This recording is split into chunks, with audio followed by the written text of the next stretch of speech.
साल 2025 के जनवरी महीने में प्रयागराज में महाकुंभ का आयोजन बड़े ही भव्य रूप में किया गया था।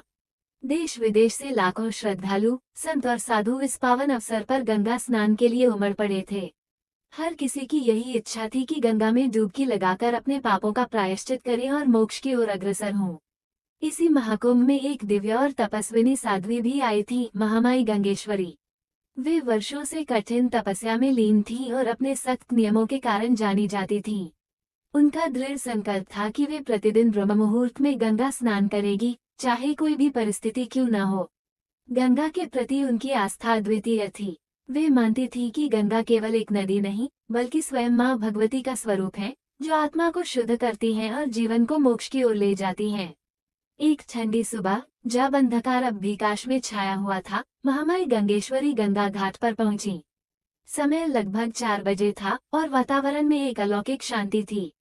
गंगा की लहरें मंद गति से बह रही थीं और दूर कहीं मंत्रोच्चार की ध्वनि गूंज रही थी। जैसे ही वे गंगा में प्रवेश करने वाली थीं, कुछ नगर निगम के अधिकारी और सफाई कर्मचारी वहां आ गए। उनमें से एक अधिकारी ने हाथ उठाकर उन्हें रोकते हुए कहा, मां, इस समय स्नान करना संभव नहीं है। घाट की सफाई चल रही है और हमारी मशीनें पानी में लगी हुई हैं। कृपया कुछ घंटे रुक जाइए। महामाई गंगेश्वरी ने शांत स्वर में उत्तर दिया।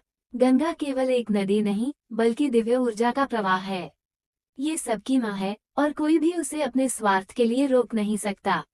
मेरा नियम है कि मैं इस समय गंगा स्नान करती हूँ और मैं इसे नहीं तोड़ूंगी। अधिकारियों में से एक, जो शायद उनकी सिद्धियों से अनजान था, हंसते हुए बोला, अगर तुम इतनी सिद्ध साध्वी हो, तो क्या अपनी शक्ति से हमारे काम को बाधित कर सकती हो? महामाई गंगेश्वरी ने कोई प्रतिक्रिया नहीं दी।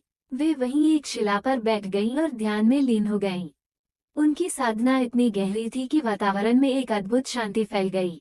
अधिकारियों और कर्मचारियों ने इसे नजरअंदाज करते हुए सफाई का कार्य जारी रखने की कोशिश की। लेकिन तभी कुछ अजीब हुआ, सभी मशीनें अचानक बंद हो गईं। अधिकारियों ने घबराकर मशीनों को कई बार चालू करने की कोशिश की, लेकिन वे बिल्कुल भी नहीं चलीं। इंजीनियरों की टीम बुलाई गई, मशीनों की जांच की गई, पर उनमें कोई खराबी नहीं थी।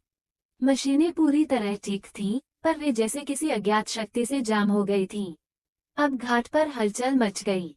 तभी एक वृद्ध सफाईकर्मी, जिसने कभी महामाई गंगेश्वरी को बचपन में देखा था, चौंक गया।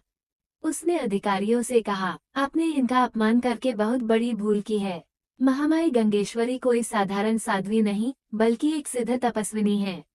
जब मैं छोटा था, तब इन्हीं के आशीर्वाद से मेरी असाध्य बीमारी ठीक हुई थी।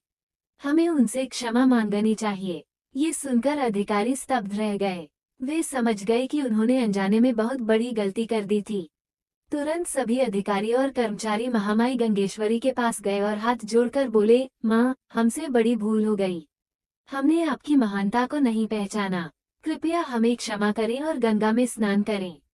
महामाई गंगेश्वरी ने अपनी ध्यान मुद्रा तोड़ी और धीरे से मुस्कुराए। उन्होंने कहा, गंगा पर किसी का अधिकार नहीं है।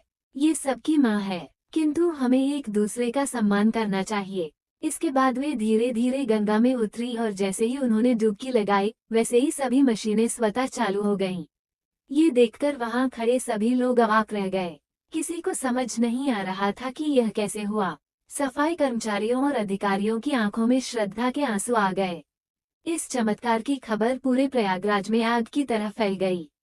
महाकुंभ में आए साधु, संत और श्रद्धालु इस घटना की चर्चा करने लगे। लोग महामाई गंगेश्वरी के दर्शन करने के लिए घाट पर आने लगे।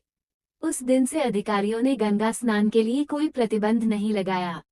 वे समझ चुके थे कि गंगा केवल जलधारा नहीं, बल्कि एक आध्यात्मिक शक्ति का प्रवाह है। ये घटना हमें सिखाती है कि आध्यात्मिकता और विज्ञान का संबंध कितना गहरा हो सकता है। कभी कभी ऐसी घटनाएं घटती हैं जो हमारी समझ से परे होती हैं, लेकिन वे हमें यह एहसास दिलाती हैं कि इस ब्रह्मांड में कुछ शक्तियां हैं जो मानव सोच से परे हैं। महामाई गंगेश्वरी का ये चमत्कार न केवल एक साध्वी की सिद्धि का प्रमाण था, बल्कि यह भी दिखाता था कि सच्ची भक्ति और दृढ़ संकल्प के आगे कोई भी बाधा टिक नहीं सकती। अगर आपको ये कहानी पसंद आई, तो इसे अपने दोस्तों के साथ शेयर करें और आध्यात्मिकता की इस रोचक यात्रा में हमारा साथ दें। वीडियो अच्छी लगी तो चैनल को सब्सक्राइब करें।